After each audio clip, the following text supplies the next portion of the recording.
Ladies and gentlemen, the revolution will be televised. Welcome to the land of the South Side, the land of three kings.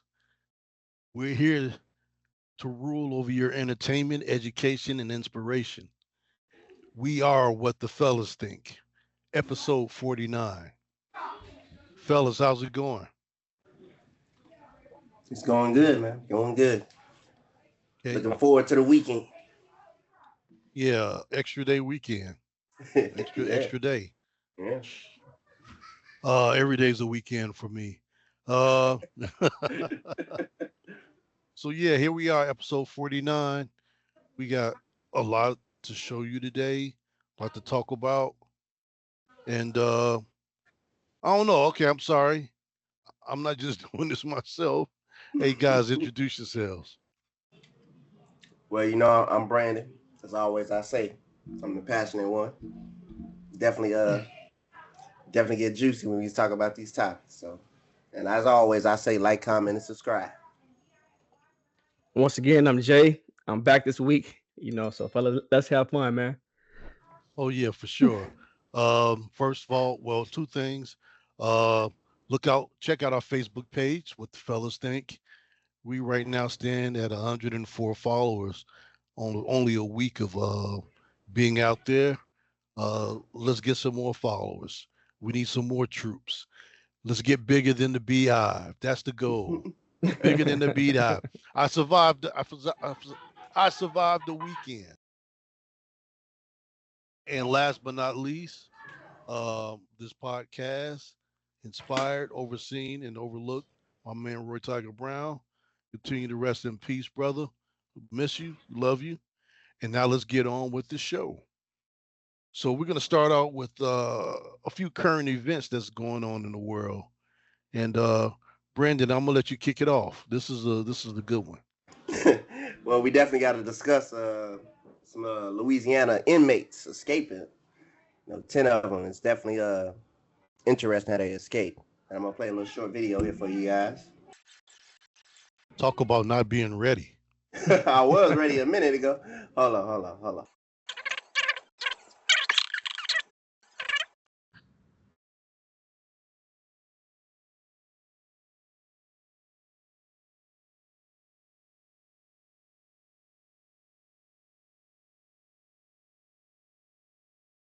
The escapees. They were armed and dangerous. 3 fugitives had been recaptured, according to the sheriff's office. 7 are still on the run. Before their escape, they left messages on the wall behind the toilet. Too easy, LOL, is one of them. Now, I wanna back up a little bit, just a little bit, so y'all can see all that they wrote on this wall and just discuss this. Suck my dick. Nah, some obscene stuff, but the one that got me was the too easy, LOL. And I'm like, you moved a sink and you crawl down a pipe. This is not something that's very easy. And the whole thing, we innocent. That's lies. Yeah, that's the one. That's lies. That's lies right there. That's lies right there. Now I want to go down the list of crimes these men have been accused of, just to give you an idea who these people are. And just want to say this. The first one is Corey Boyd, charged with second-degree murder. Kendall Miles, second-degree murder as well. Kenyon Dennis, second-degree murder as well. These next two, Robert Moody, Gary Price, second-degree murder. Derek Gloves, these are the ones that haven't been captured. Second-degree murder. Anthony Massey, charged with domestic abuse and auto theft. So he doesn't have a murder charge on him, at least. Linton Van Barberna, if I'm saying that correct. He's charged with second-degree murder as well. Jeremy Donald, charged with second-degree murder and aggravated battery. Leo Tate, charged with second-degree murder as well. Now, there's a $20,000 reward for each of these people if you can help them get captured. So just want to mention that. I know it's some money-hungry people out there. So get hunted. Get hunted. So they caught one, and this is called low-hanging fruit. They caught one sleeping on the bus stop. No effort whatsoever. Dude is knocked out, sleep. Boom, easy 10 grand. I think his was 10 grand. And you know what? I would be mad at the one guy that's for car theft and domestic. I don't think his reward should be as high. I mean, but he about to get a lot of time. Oh escaping. Yeah, He about to get a lot of time at it. So that's just bad for him though. But I think it's So very if sorry to cut you off, but I think it's very inspiring that they were so it was so well planned. I mean, the guard was or the janitor was involved. The timing of it, the moving the sink to climb down the pipe, get out the building. They're all running. I mean, hey, they can plan. Shawshank Redemption. Yeah. So if I was a betting man, and I know he's still one that's not captured, I don't know the gentleman's name, but if I describe him, you'll know who I'm talking about. The guy that could pass for a stud. If he happens to hear this and takes my advice, he'll probably be the last one to get caught, or he'll never get caught. Start acting like a stud. Do studly things. And just slowly work your way out of the country. Come on, bro. Yeah, You don't have a passport. There's one. No, he doesn't have a real ID. But no, he looks very studly. And that could be the only saving factor for him, is if he follows through and acts like a stud. All you had to do is hit on women. He looks like young MA. That's yeah. Looks like young MA. And you know what? Hey, Brandon, I find funny about this is the guy who had no murder on his case. You know how Charlemagne give like donkey of the day? He got to be the donkey of the day, bro. Like he just put maybe 10 or 15 years on his time from trying to escape when he only probably had like 5 for what was it, aggravated battery? You know, so domestic abuse and auto theft. Yeah, like those not serious crimes, you know. So I can understand. I don't agree, but I can understand how people with the murder escape, because jail is real. If y'all ever seen the insides, even on movies, is real. So escaping jail, like one said, to escape jail, I can understand that in a way, you know. But the donkey of the day is a guy who didn't have any murders on his record. Like he just, Yes, I don't know why he did that. I agree. Yeah, I mean, it's like monkey see, monkey do, I guess. Because hey, they get now. I want. There you go. No, Yeah. I really think he was like, it was his cell they went out of, so he had to go, right? Like No, he didn't. no, like if you don't go, we finna break your face. You know, you gotta go. It's, you know what I'm saying? Well, see, You here's the gotta thing go. about it. What? I mean, it's still so many unanswered questions. Like 10 people in one cell. I don't think it was 10 people in a cell. So are these inmates roaming around free at night? What the hell? You know, unoccupied cells to go out of, you know, the escape tunnel, so to say. So I think the guards was giving them privileges, because I hear there was a lot of CEOs that got, a couple of CEOs that got let go. I mean, was they giving them privileges to roam? I don't know. But yeah, 10 people out of one cell, there's no way you had 10 people in a cell. And you wouldn't, yeah, it don't add up. It just seemed like there's more to it. Well, I kind of agree with Jeremy though, because I mean, if you'd had one person out of 10 saying, "Nah, I ain't going," y'all do that, man, they finna stab you up right there. It's already 1 o'clock. Ain't no COs. Ain't nobody looking at the cameras. They know you finna snitch because you stand by it. So they finna stab you up right there. Yeah. So I kind of agree with that. Definitely the donkey of the day.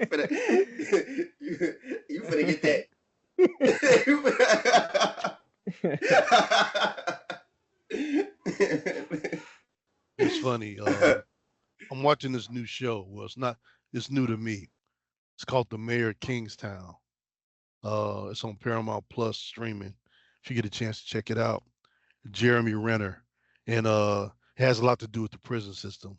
And I just saw an episode today when this one meth head he blew up his apartment or his trailer or whatever, and a little baby was inside. So it was like a huge bounty for his head. So they finally caught him, and everybody was in agreement that everybody, whoever gets a hold of him, needs to kill him. And they made him walk the line, and he just gets hit out of nowhere, and then he falls down and just, and he gets up and starts running, gets hit in the head with a pillowcase full of I don't know what else, and then somebody else. Hey, some of the scenes in there make you think like, are they really doing this? There's a scene in Mayor of Kingstown. I think it's the first episode where his brother gets killed, Right. who's the first mayor. When they find the guy who did it, he gets his hands up immediately, but he tells him, grab the gun on the table. He said, not by the barrel. By the hand. Point it to the air. Now slowly point it towards me. And they lit him up. They lit him up. Yeah, that scene was crazy. So you've seen the show. How far are you into it? I'm current. I've seen all 3 seasons. Okay. Yeah. Cool. I'm not gonna ruin nothing for you. No, because I want to get into it. So that was one of our current events going on. I got a few to share, and as you know, I like to do a slow build up. One is sort of, I don't want to say comical, but you're gonna find some humor in it. And then the second one, I guess with difference of opinion, we're gonna be talking about this one. But let me go ahead with the first one. What they're saying that these allegations happened repeatedly. You mentioned one of the women saying it happened at least 23 times. The attorneys and the lawsuit saying that you could see a pattern in these allegations. All of them were either housekeepers or house staff, and some of them even working together at the same time. The oldest of these cases going back to 2006, employment in that year, and you mentioned the latest happening just last year. These women saying that they were forced to resign because of the repeated sexual assault that they went through. And you mentioned some of them saying that they were worried about their immigration status. Their attorneys also saying they were worried because they lived paycheck to paycheck. They needed that money and were afraid of losing their livelihoods. They were also afraid, essentially, of the status and the influence that Smokey Robinson had, and were afraid of essentially speaking out. Some of these things, obviously not something I can detail on TV, but some serious allegations, Hallie. Thanks for watching. Stay updated about breaking news and top stories on the NBC News app, or follow us on social media. Yeah, so Smokey Robinson is trying to pull a Rick James. That's that's Smokey Robinson. He's 80-something years old, and he's sexually assaulting his or SA his maids or his working staff. This just came to light. And Smokey Robinson has to be well into his 80s. And if you've seen very rarely on any social media when he's performing on stage, he is a perverted old man. So, yeah, it's kind of crazy. I think it's kind of comical. But do you guys got any opinions on this? So I have a question, Elroy. If I'm not mistaken, like that year it said 2020. It goes back to 2020. Was that correct, or was it? I saw one prior, that said earlier? 2016. Yeah, there was more. There was 2016? more. Yeah. So that put him in like the 70 years old range, right? Somewhere around there. Yeah, I don't know, man. Because as you know, like old people can be perverts, right? But at 70, how much can you forcibly do something to someone without getting like folded up or pushed or whatever? Like I don't know. I try to tread lightly with these allegations because it's allegations, right? We don't know what's going on. I just don't like how it always seems like opportunists in a way. You know what I'm saying? Because you can't prove it. So it's like his word versus hers. So did he do it? Did he not do it? Is she telling the truth? Is she not? We don't know. So So what it seemed like to be easy prey. you had What? about 6 people that had the same allegations, and some of them said that he was, holding back their pay. So no, he's not a 30-year-old man where he can physically force them, but he's using other means to take control, so to say. Yeah. But the only thing I question is when did this come out? Because if it was it did one come out in 2024 and then everybody came out telling their stories? Oh, it happened to me too in 2016. Oh, it happened to me too also in 2014. Or do they have record in that year, you know what I'm saying, like of some complaints? Or did it all come back and they speak about the past? I It think it's may all coming to out me it now. means something. I think See, you people are see? coming forward So now after somebody really blew the whistle. which is okay, but you can see how some people like me can think like maybe it's a money grab. It's possible. I'm not saying it's true, but it's a possibility. It can be he did do it. It can be he can't. It could be a money grab. We don't know. And Well, it's no, and I hear you, and you put up a valid argument, but I'm just listening to the fact to the information that's been given to me as yeah, well. Is that they saying that they thought it would ruin their immigration status. So which again, can be true. Yeah, he's dangling that over their heads, and they're probably just happy to be out of the situation and moving on. Uh, yeah. Okay. I think I, it's crazy how these legends are some freaks. Like I'm sorry, I hate to say this, but I mean we got is multiple years of this stuff. Whether you talking about Arnold Schwarzenegger, whether you talking about Smokey Robinson, whether you talking about we'll get into Diddy later, but it's like icons are really some freaks, and it's like I'm like crazy about it. He and Smokey Robinson definitely on what Arnold Schwarzenegger was on. Only difference is he impregnated his housekeeper. So I mean, I don't get why y'all got all that money. And this is speaking to celebrities out here. Y'all got all that money. Sit your ass down. Like I ain't doing nothing newsworthy if I got 70 million, 80 million. well, I ain't doing nothing. the majority of people, they let that stuff go to their head. They figure, I'm such and such.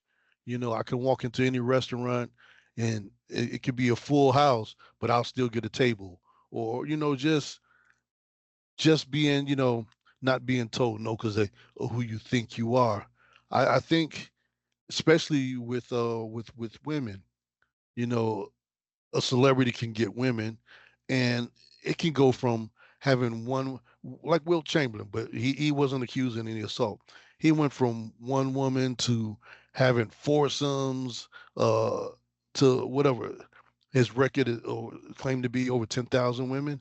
It, I'm not going to say it's a drug, but it just becomes habitual. It just I can have anyone I choose, and discard them when I'm done. I think that's what it is. I I got a question too about that. Do y'all believe that it's really 10,000 women when they're dealing with Chamberlain? I can believe it. I can really believe it. We actually had this discussion, I think months ago on the podcast. You remember that? I I can just really believe it. So Will Chamberlain had how many years in the NBA did he play? About 13, I want to say. 13, 14. 13, Yes. 14. That's you can say on an average 82 games plus playoffs, right? Back in that time. So that And means you that's not can even games, it's year yeah. round. So you can say that's 80 cities, you know what I'm saying? Not including his summer getaways. And the stereotype, how they say like at every city, every hotel, there's somebody new waiting for you at the door. You know what I'm saying? So that math alone, just 13 years, 80 cities, that puts you in the 4,000 range, bro. And say he's hypersexual, like you say he had threesomes, foursome, bro. I can believe it. I can believe it. Like, I don't see why it's so like unbelievable. And also he was a star, a celebrity at that time. I can see it, man. Hmm. So that one picture when he's holding up that 100, That was his rookie year. That was the first night. Hey, I just think like you lose count at some point, so you just make a number up. Like you lose count at some point. I agree. Well, I do think it's in the thousands. I don't think it's that. Not 10,000. Because I used to keep a list. I kept a list. One day I decided to just make a list of everyone that I had slept with. Come on, bro. Come on. Don't He's expose joking. yourself. He's joking. Don't expose yourself. He's joking. No, I'm being honest. And I got rid of that list the night before I got married. Let me ask you a question, Roy. Let me ask you a question, bro. So you say you had no. You can say no. So you say you had a list of the ones you did. Was there a list on the ones you want to? No. Okay, I'm about to say. Wish list. That's a waste of that's a waste of ink. That much, bro? No, I'm just saying. No, I didn't have have a physical wish list. Maybe a mental wish list, and I'm sure we all did. But yeah, I got rid of that list the night before I got married, thinking I wouldn't need it again. But yeah, I don't know. Just actually, I can't even tell you why I even started that list. Maybe it was just conversation, and I'm just like, but yeah. I didn't mean to totally change subjects on us like that, but I just think it's, to get back to Smokey Robinson, I think it's crazy that you can't sit down and chill. You got all that money, sit down and chill. Like, cause shit, especially 80 years old. Yeah. Your ticker. He worried about his pecker. He should be worried about his ticker. I can only imagine if they doing this now, what they did back in their young day. That's the thing. Yeah. What they say, old habits die hard, right? So, Jesus, man, it's making me look at some of the legends that I used to look up to a little different. I don't know about you. Like Chris Brown, R. Kelly, Diddy, those guys. I said legends that I used to look up to. As far as I know, they weren't, when I was a kid, wasn't considered legends. When I was a kid. So here's another one, and I know this is going to stir up some great conversation.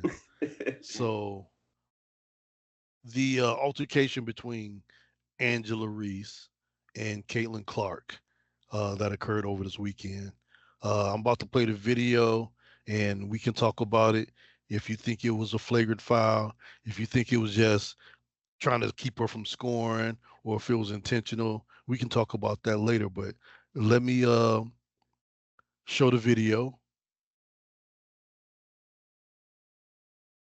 Strong on a three. And look out, Caitlin Clark pushes Angel Reese, and Angel Reese gets right up into Caitlin Clark. Afterwards has something to say as Clark walks away.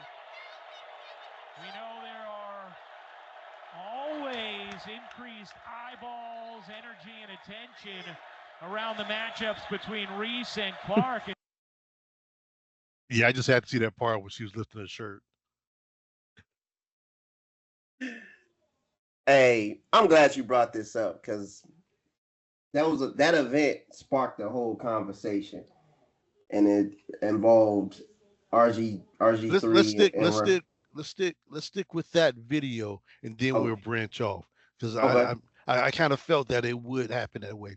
Do you think it was intentional? You think it was flagrant? Do you think it was just keeping her from scoring an easy 2 points, or was it something malicious and she was looking to hurt her? I don't think she was looking to hurt her. The foul was definitely intentional, but it wasn't to the level to hurt her. Like, it's an intentional hard foul. It's basketball.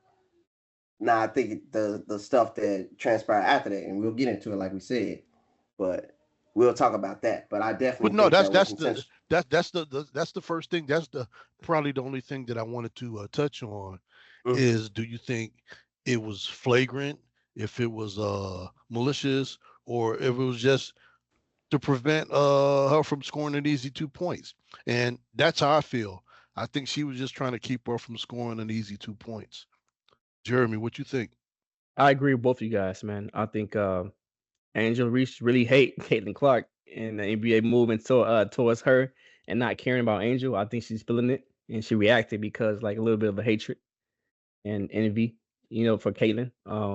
I can't recall ever seeing Angel Reese like get up, because I seen her been thrown down hard before in all last year, and she didn't respond like that. But it's just kind of convenient that it happened with Caitlin, you know. Yeah, I So definitely think it was personal. Um, I don't see that. To me, I think it's basketball.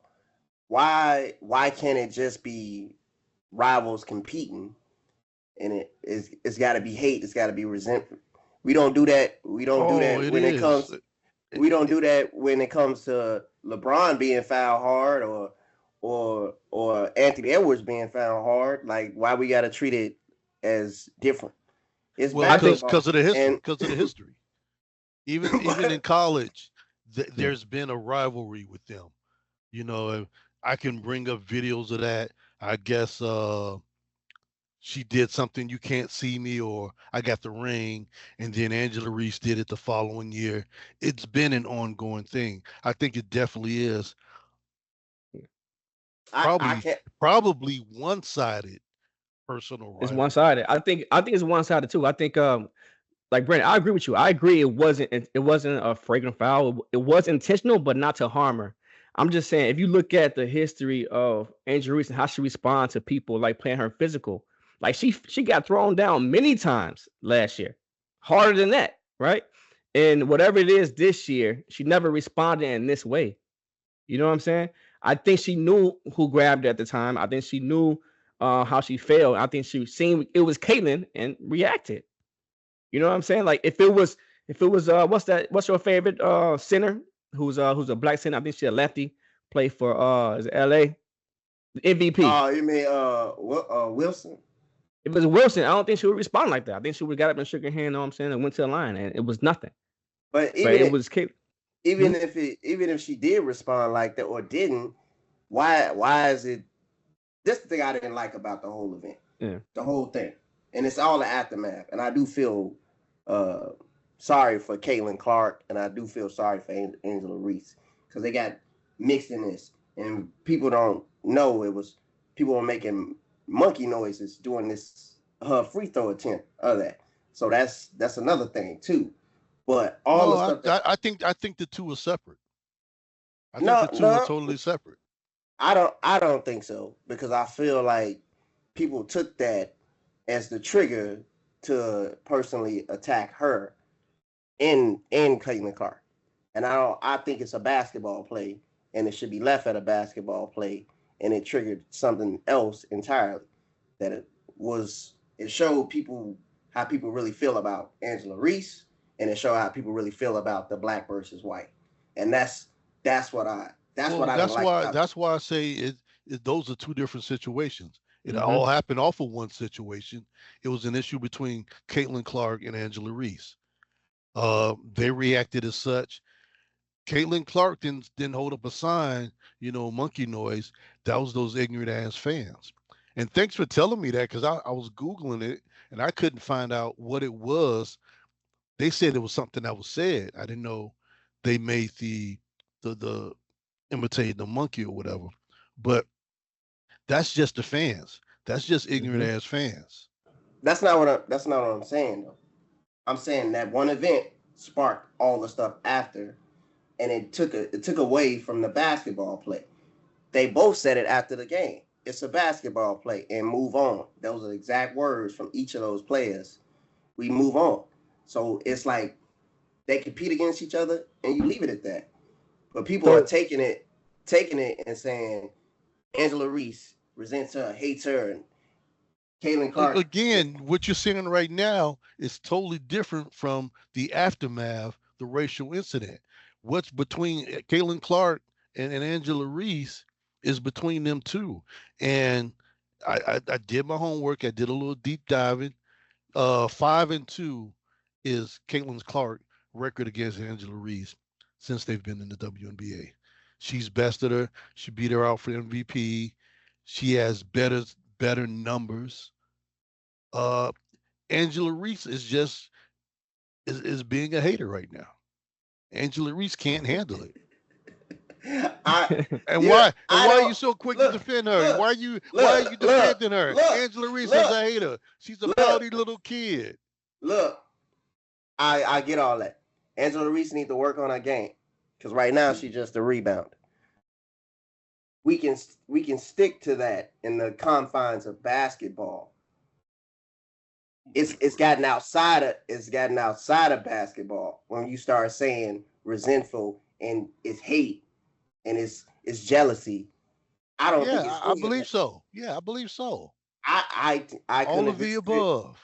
I couldn't disagree with all of it anymore. 100%. Then why does she have an issue with Caitlin Clark? What is it that Angela Reese what sparks her so much? What sparks her to do that and to react the way she does to Caitlin Clark? What emotion is Angela Reese harboring that sparks those emotions, those reactions, those comments that she makes? Answer my question. What comments has she made about Caitlin Clark? A couple. I know one she made when she said, I'm in the NBA too. I do this too. That's a comparison. That you're assuming that's about Caitlin Clark. Everybody's assuming. Oh, come on now. It's about somebody else. Hold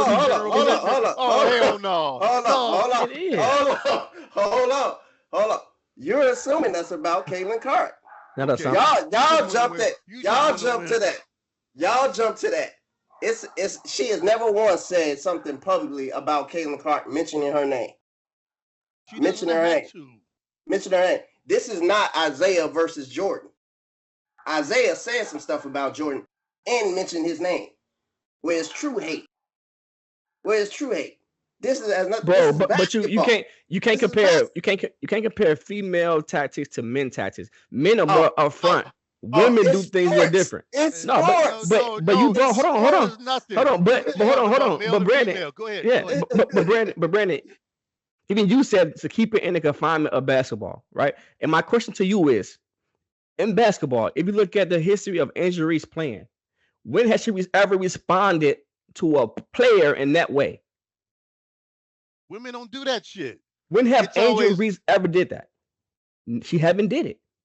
And it's highly convenient. Is with the biggest level. Her limits. The way you respond when it's hate is like that bitch or her or whatever, but you never outright say their name. When Carter knocked Caitlin Clark on the floor, why wasn't it hate, resentment then? Why weren't people saying that? When McDonald knocked her on the floor, because there isn't any. Why is it not? Because there's hate and resentment between Angela Reese and Caitlin Clark. Why? But why is she the only one? Because the history. Everybody else found her heart. Hold on a second. Hey, babe. Hey, Angela. But everybody else found her heart. And by the way, I'm gonna just mention. I know it looks like I'm going so hard for Angela Reese, but I just don't like the stuff that's transpired after that. And to me, it's confined to basketball. You mixing it up. Yeah, you mixing it, bro. Keep it separate. I'm not. You're making it personal. You're making it personal. No. How am I making it personal? They took that one event and triggered everything else to say she jealousy, resentment, and anger and hate.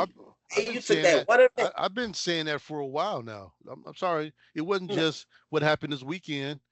Okay, so keep that same energy when somebody else fouls her heart. Because they've done it multiple times. She's been involved in 6 and 7. They have a rivalry.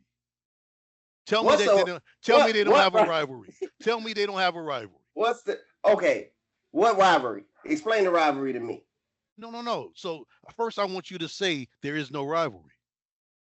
What rivalry can there be when you ain't beat the other person? There's no rivalry. There's been a rivalry since college. The little remark that Caitlin Clark made one year, Angela Reese responds back the following year. These games, why are these games drawn so big? These two teams, why are they focusing on those two? Is Caitlin Clark games the most viewed games in the WNBA? You just want to be right so bad. I'll answer it for you. No, they're not. No, they're not. I know it. I know. But okay, your point is. Wait. I know. So Brandon. Hold on. My point is, there's no jealousy and resentment. It's all in the confines of basketball. Y'all making it about something that it has nothing to do with. There is no rivalry when you 5-2. There's no rivalry, none of that. If Angela Reese becomes a better basketball player and they compete, I agree with that. But there's no rivalry when it's one-sided to me. So y'all can disagree. We just gonna disagree. Really? Yeah. So could you say that again? Which part? The rivalry. There's no rivalry to me when it's one-sided. Well, I'm glad you said it to you. I'm glad you said it to you. Yeah. Okay. That changes it. That changes everything. Okay. Like I said, we gonna disagree. We don't disagree. I'm the passionate one. My only question to you, Brandon, is like I'm a believer in patterns, bro. Like in patterns. If your pattern switched out of nowhere, it's a reason why it switched. You know what I'm saying? The pattern of Angela Reese has always been like not to react in that way. She don't do that. It's not her stilo. You know what I'm saying? So like imagine if maybe it was because of what happened earlier. We said with the signs or whatever that they got her agitated. But the fact that she responded to Caitlin, you know it's gonna be a deal. It's gonna be a bigger deal. So if it's just basketball, Angela Reese responded outside her normal basketball mindset. It's a reason for that. Like you can't separate emotions in sports. You can't. That makes you who you are. You just told me two separate. Both of you just told me two separate events. No. What you describe it to events. What me and Elroy saying is like her jealousy. That's based. That's both on basketball and like internal things that affects outside world. But you can't separate your emotions, bro. Like that's the reason why Kobe Bryant was a headhunter based on his personality. You know what I'm saying? So I really think if you just look at that basketball play and look at patterns with players, Angela Reese do not have a pattern of retaliating that way. She don't have it. Let me ask y'all both a question. What's the difference between Angela Reese and Caitlin Clark and Isaiah versus Jordan? What's the difference? The fact is, I'm talking about Caitlin Clark and Angela Reese right now. What Isaiah had with Jordan, that's between them. Was it jealousy? Was Isaiah jealous of Mike? But you're trying to mix something else, and not everything going on with Mike and Isaiah was the same thing with Caitlin and Angela. So I mean, you trying to bring that entity in, it really not helping your case. And from your laugh and snicker, I'm probably touching a nerve right now. But brother, don't take it that seriously. No. You already know we ain't like that. We ain't like that. But I'm just asking y'all a legit question. What's the difference? What's the difference? I feel it's like hate in one situation. You can say that with proven facts. With proven facts. This situation, I don't think you can say that. We're gonna agree to disagree. Okay. Hey, the sky is green. You can't tell them no different. And see, I knew this discussion was gonna get a little elevated, so to say. But one thing we can agree on: the hero in this incident, and yes, there was a hero, was I'm assuming was the center or the power forward because she was a big bitch. Jesus. Boston, AJ Boston. I think that's her name. she separated the two, kept Angela Reese from striking Caitlin Clark, and it could have went a whole different route. This could have got a whole lot uglier off of one action. She is the superhero, the MVP, the whatever that really diffused what could have been a huge, huge situation. And that's what I think. Okay, the female version of Detroit, or the female team in Detroit, WNBA team, Detroit and Indiana Pacers, or the Indiana, what are they, Fever, they got into a real fight where there was a real anger and hate. I don't think this would have transpired into that. But no, all it would have been is it would have turned into a black and white situation. This like it incident right already here. has. If Like Angela, it already has. yeah, it already has, and it could have been a whole lot worse had Angela Reese made contact with her. I agree with you on that. And I was very thankful. That was one of the things I immediately noticed. I was like, wow, what if Angela Reese would have hit her? It would have got real ugly. It'd have probably been, fans coming out of the stands to get in the brawl. Like that was that Malice at the Palace. It'd have been to that magnitude. It would have been huge, and it'd have been a huge black eye for the WNBA. The WNBA, it's not going to happen overnight, but it's making its way. It's growing, and something like that would have took it 2-3 steps back. I just want to say hats off to the WNBA though for at least investigating and taking the steps to make it a safe environment for both players, though, because I don't know if you saw them release a statement. They're looking into investigations all on the crowd, with all the slurs that they were doing. So at least they stepped up with that in response to that. Yeah, that's great and all, and that's the political thing to say. And I'm not saying they're just trying to be political, but how good are they cameras to spot people? And if I'm saying boo, are you gonna take it for woo woo? So they got facial recognition to do a lot of stuff. So they got facial recognition that can only identify. I'm just saying, I'm using that as an example to say they can do a lot of stuff. Okay. All right. Moving on to Diddy. I'm sorry, but my opinion has already been made up about him. The case in itself, all it's doing is showing that he was a freak and that he has nothing. The coercion is slowly coming to light, but all they're doing right now is just bringing people out of his past, especially women. What did he do to you? Oh, he grabbed my ass. Okay, that's not second.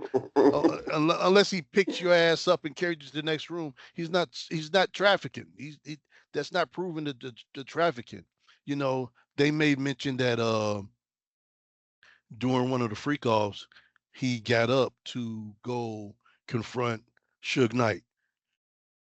Pointless fact in the trial, because it's not fortifying any of the charges. So right now, it looks like if it continues to go this way, it looks like he'll get off. I don't know about. Well, he may not get off clean, but the charges that he have with sex trafficking, I don't think he'll be convicted of that. Right. The charges, maybe coercion. They got a little coercion there, but everything else. The testimony of the mother, Casey's mother, with the forcing her to do a $20,000 loan. I don't know, why would he do that though? What would be the purpose? What? Yeah, exactly. I get it. She's saying that he had explicit videos of her daughter, and mother thing to do, you're gonna protect your daughter. But what would be his purpose of wanting the $20,000? Right. Which is What's $20,000? That's change in the couch for him. Exactly. So that's, and then she's saying she had to take out a loan and all that stuff to do it. That's just, I don't know. Some parts just don't seem too believable to me. I don't think Diddy will ever recover as far as his image. Oh yeah, that's definitely gone. That's done. That's done. The videos that have been played of him tossing her around, the allegations of threatening Kid Cudi, firebombing, threatening to firebomb a car, all that stuff is, his image is just tainted. It's done. Like, it'll never recover. And even if he gets convicted or not, him working with anybody is going to be looked at in a different light. And that person is going to be looked at in a different light if you choose to work with him. That's just my thoughts. Shit, Diddy ain't did music in I don't know how long, so it really wouldn't matter. If I was his son, I'd be looking at you different, bro. I'm gonna be like Tariq and Ghost. So they were talking about the gentleman that they had outside the court wearing the free Diddy shirts. And of course, my boy 50. Ultimate troll, boy. Ultimate All you troll. got to do is wait. 50 cop two of them, one in black and one in white. And he put them on. Yeah, this trial is pointless right now. I'm more looking into the Lil Durk trial right now. This Diddy trial is more like a made for TV movie that's just gonna carry on and on and on. Oh yeah, I kind of just want him to name drop, because I know it wasn't just him. I want him to name drop. Go pull a Wesley Snipes. Yeah. If I'm going down, I'm taking everybody with me. Exactly. This is bigger than Nito Brown. Look, he go blame Christopher Williams again. We ain't heard your thoughts, Jeremy. I'm sorry.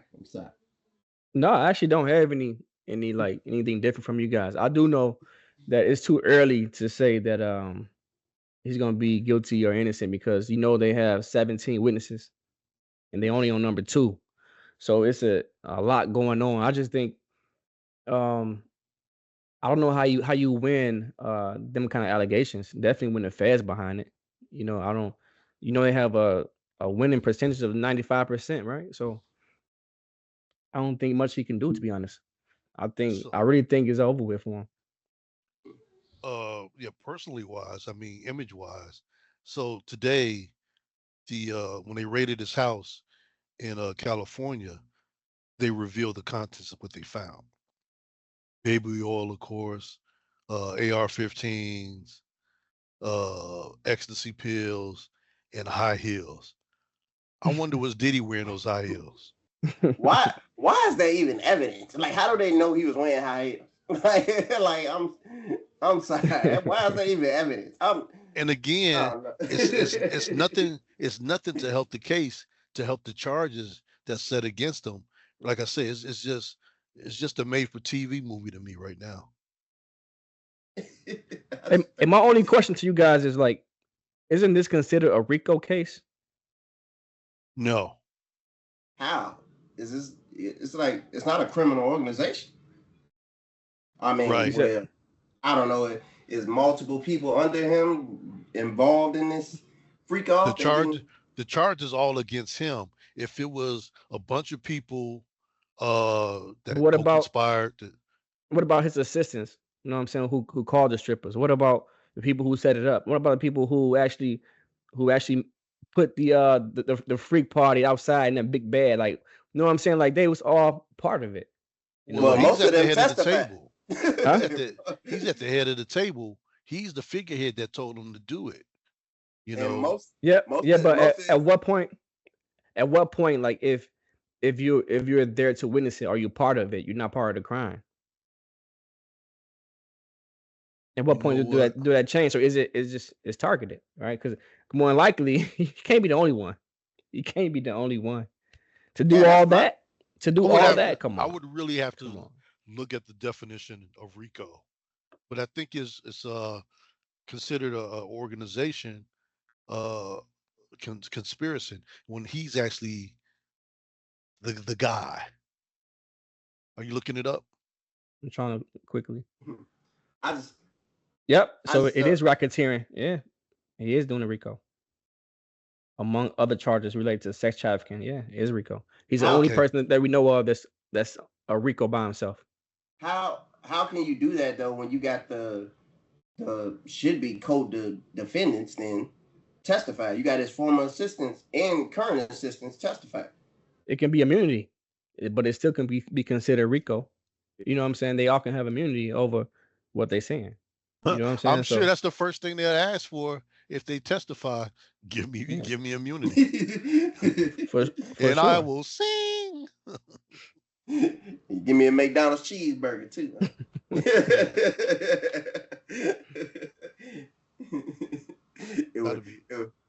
It was Johnny. It was we call him Lil Ricky. Right.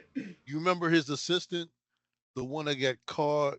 What did he get caught with? It's the white gentleman. He was in Miami. He got caught with something. I think it was. Yeah, drugs. I thought it was drugs. Yeah, I'm sure they could bring him to the stand as a prosecution witness because he's looking at charges, and I'm sure he's seen a lot. So I'm sure for him singing soprano, he asked for immunity for all his charges to go away. So it's definitely some people that's going to like. It's kind of it's kind of like a turnaround. Years ago, the rapper Shine was accused of shooting up the club, and from the talks and the interviews and everything, the best way for Puffy to defend himself was to be defended separate from him. So he had his own lawyer. They had their separate lawyers.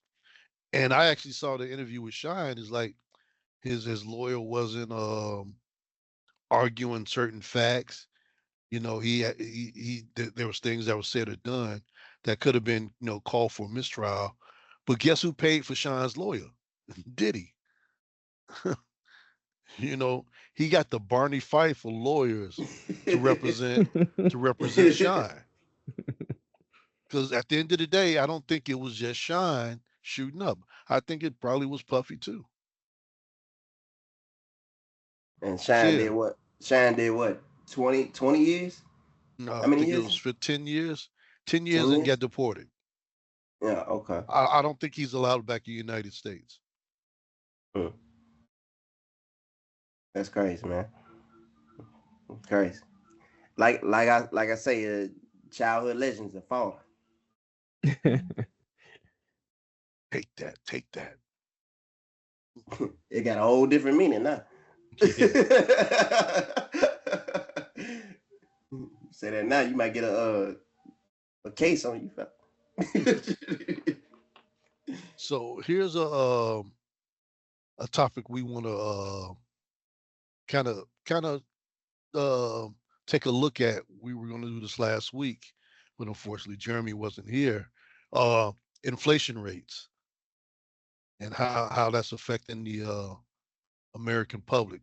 I actually just saw a news expose earlier today about this, so this is all going to come around full circle for me. So Jeremy, sir, talk to me. Or take off. So if you can, Elroy, just go ahead and I sent the video to you guys. It's a 1 minute video inside the chat. It explains how it works, and then I'll expound a little bit more. You want me to share it, or you gonna take it? Yeah, go ahead and share it. I got it. Okay. So yeah, you can't call me off guard with this one. I don't know what it says. What did you say? Okay. inflation, their income has not been enough to keep up with inflation. Here's how the government calculates inflation in under 60 seconds. Governments first calculate the consumer price index using a basket of goods approach. Typically, the goods included in this basket are food, housing, clothes, transportation, and other essentials. The government calculates how much this basket cost a year ago and sets that as the base. Then they calculate the basket price currently and compare the two prices. Using this equation, the government can see how much inflation has occurred from the previous year to now. Let's imagine the CPI for last year was $20,000 and the CPI for this year is $25,000. The difference between the CPI is $5,000. Divide this by the old $20,000 CPI gets us 0.25. Now we multiply this number by 100 and we get an inflation rate of 25%. Now you know, because of J-Flow. So if you didn't understand, so basically they compare last year's CPI to this year's CPI and do a percentage to see how much it increased or decreased. The only thing is, if you look at the CPI now, you will see that it says maybe like 2.3% or 3.2%, and people will wonder like wow, it seems so low to what they're feeling, right? The thing is though, the CPI is measured also is different from different counties, different states, different regions, so it's never really accurate, right? And if you don't know the CPI, you have the food and beverages, housing, apparel, transportation, energy, medical care, goods and service. So, and each one I just mentioned is a separate basket, right? But the thing is, Brandon and Elroy, about it is what people don't know is the reason why the numbers seem low is because each basket, the IRS can change it. You know, so say you're thinking about goods and services. So let's just say the price of apples, right? If the price of apples last year was $2, and the prices of apples from Mexico this year is $3. So it went up 33%. What the government can do to make our numbers look good is take out the Mexican apples and put in another apples and then calculate it again. Right. So the numbers that we see is not the real numbers, is always calculated. So that's how they can fudge or make you think you're feeling something, but it's really not. Right. And also another thing is they put different weights on certain sectors. So the housing department has a different percentage towards it compared to like an energy bill. You know what I mean? Does it make sense? Yeah, I understand what you're saying. Yeah. One thing I was looking at just in myself inflation rate, but they talk about some things like I don't really understand. Like there's a short-term inflation rate, which they expect to be 7.3%, which they say is the highest since 1981. But the long-term inflation rate they're expecting, so I'm guessing this is over time, they're expecting this to be, because it is cumulative how the inflation rate goes. But they're expecting that to be 4.6% over time. So I just don't get how it's those two are calculated, because it's different from what your formula showed in the video. They're calculating something entirely different what they're expecting. They're even saying that the Fed may cut interest rates, which most people don't think they're going to do that. They're just going to hold steady at what they are. So I don't know. It's definitely a scary time. You're going to be paying, there may be a bounce, like they do in the stock market. It's going to peaks and valleys. You may be paying $4 for milk one day. Something might get said in the news media, then you paying $2 per milk or $3 per milk. Or like in Elroy's case, you may be paying $10 for orange juice, or you might be paying $6 for orange juice. I think it's going to have peaks and valleys, what I expect. It's going to be all over the place. Like the stock market. Yeah, but for this for the most part, like Trump got the tariffs going on, right? Typically when you having tariff wars, you don't really see the outcome within the first 6 months. All right, you will see certain things peak, but you don't really feel it until like 6 months to later. And I think we're in that room of we're just waiting to see how it feels. I know because as of right now, about the CPI, like we still have products, right, that we already shipped in from last year that's still here. But once I start running down and then we get to like, the quote unquote pantry, and nothing's there, then you're gonna start feeling the prices. But that normally takes time before you can feel it. And each region gonna feel it differently at certain times. So it may be different on East Coast for energy. You know what I'm saying? It may be different for West Coast when it comes to milk, right? So that's how it goes. The only thing that I hate about it is the CPI number is not real. Like if you look at how the government even measure it, they measure it with like surveys. They ask stores what they prices are, right? But really, to be more accurate, it should be going to the banks to seeing what people are spending on this stuff. You know what I'm saying? People not spending cash; they spending you pay credit cards for your rent or out your bank account. So now you know the exact price per region, but they don't use that. They use surveys. They ask the banks with a survey. They ask stores with a survey how much your milk costs, and you write it down. The manager write it down.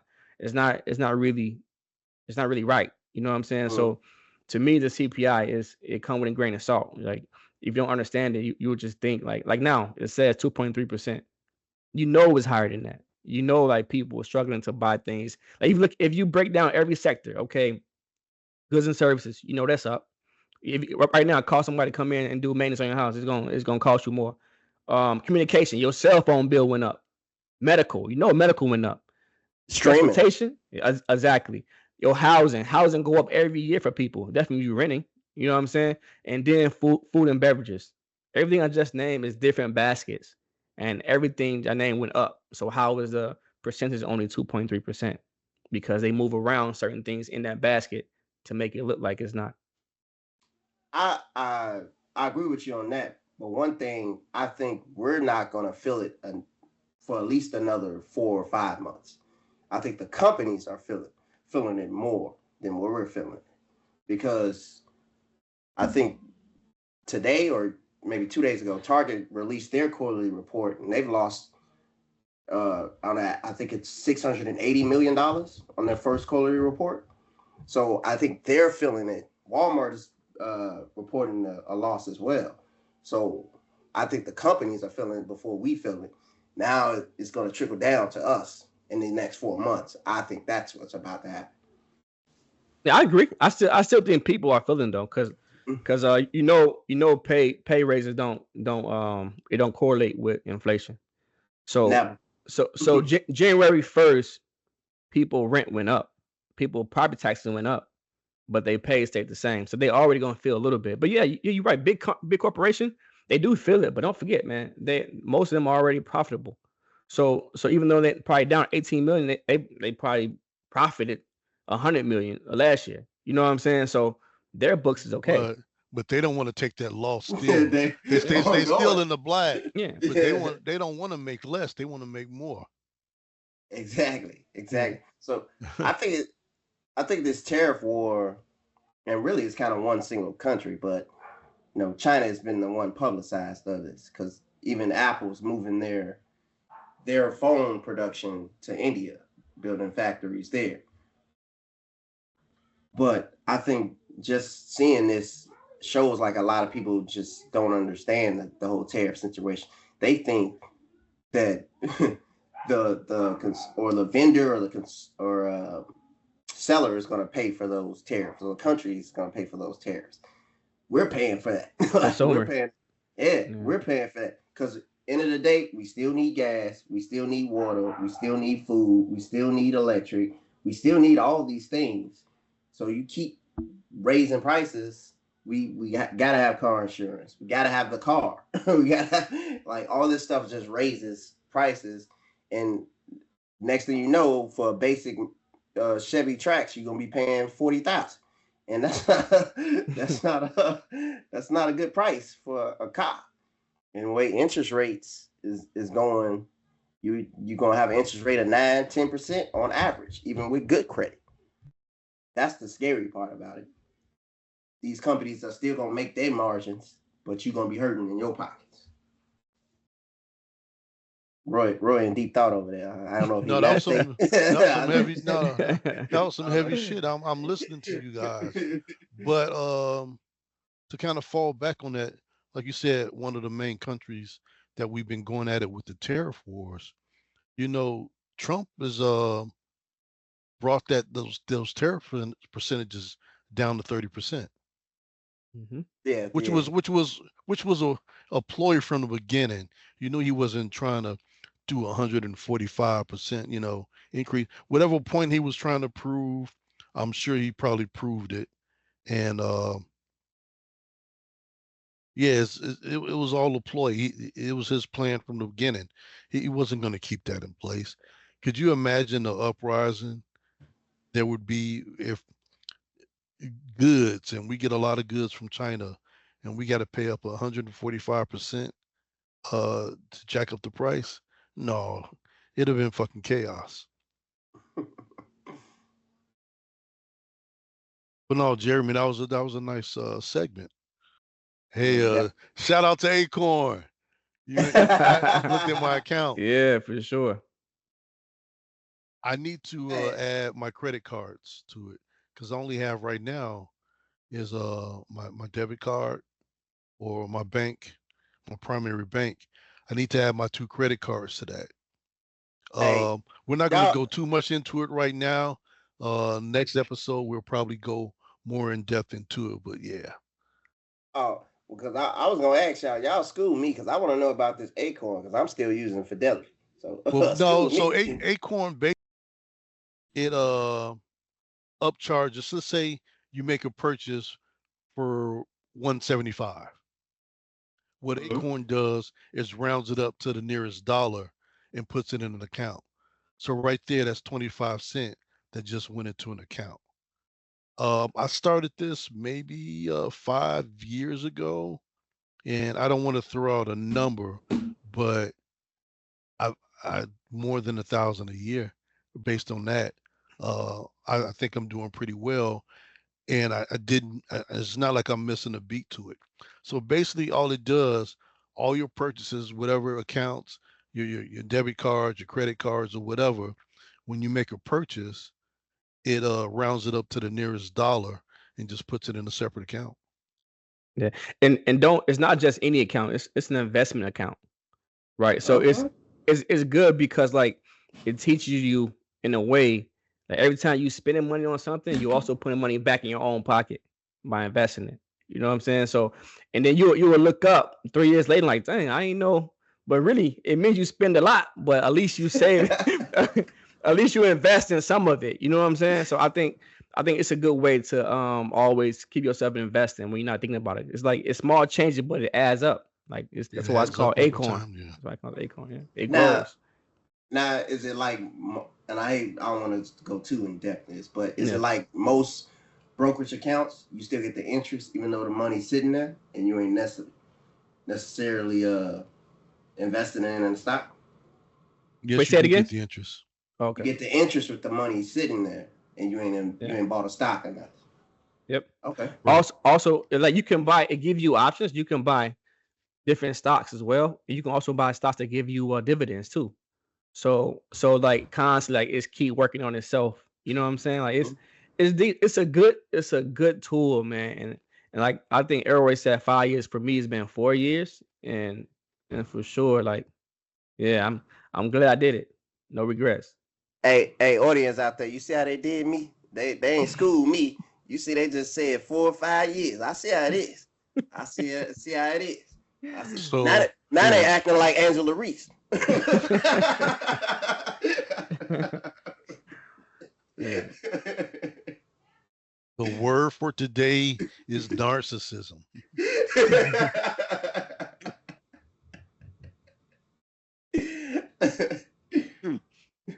So actually, however I stumbled onto it was one thing, but a little history, we all used to work together. When I put Jeremy onto this, you had left. I want to believe that was the case, or you were in India on an undercover assignment. Hey, before I get too sidetracked, but I'm gonna tell a story about India. Just a quick story. My first trip to India, and Jeremy know this story already. My first trip to India, I ended up throwing up on a plane. It was a horrible trip. But when I got to the country, we got there in Mumbai, and it's middle of the night. So it's pitch black in India at that time. No real street lights, unfortunately. And we going to Poppy. People don't know that. We driving in a taxi, and the taxi ain't got no real lights in it, and we driving on a dark road. He basically swerving in and out of traffic, get out the way type drive. Ain't no real, you on this right side of the road, that right side of the road. They just doing whatever. So he pulls over and says he has to go to the bathroom, and it's pitch black. He gets out the car, disappears. Just disappears. He gone. And I'm with our buddy Arturo at the time, so we just sitting there like, in my mind, I'm like, get these keys ready or something. We finna have to stab. Because it's pitch black, and he just disappeared. But fortunately, he comes back and gets in the car and drops us off at the hotel. But by the time we got to the hotel, they didn't have our rooms ready. But they gave us this one room that we had to share. And funny story, our buddy Arturo, they didn't have his luggage, so they left his luggage at the airport. And that's a whole nother story there, but he didn't have no drawers. So me being the brotherly person that I am, I gave him my drawers. Off his back. Nah. It wasn't. See, there you go, adding stuff. You adding stuff. You adding stuff. That had to be a real tight fit though, because Arturo's a good guy.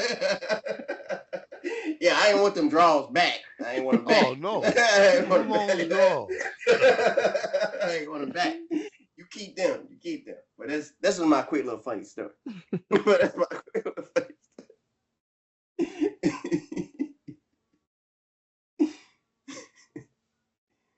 So if your brother ain't loaning your drawers, he ain't your real bro. And that's all you're getting is one pair from me. You better make them last.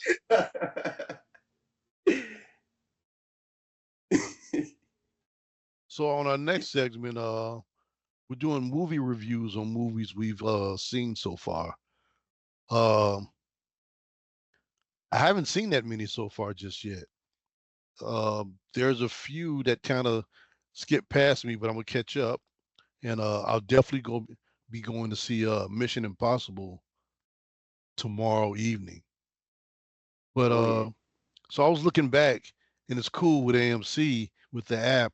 You can go back and see your history, and it reminds you of the movies that you saw.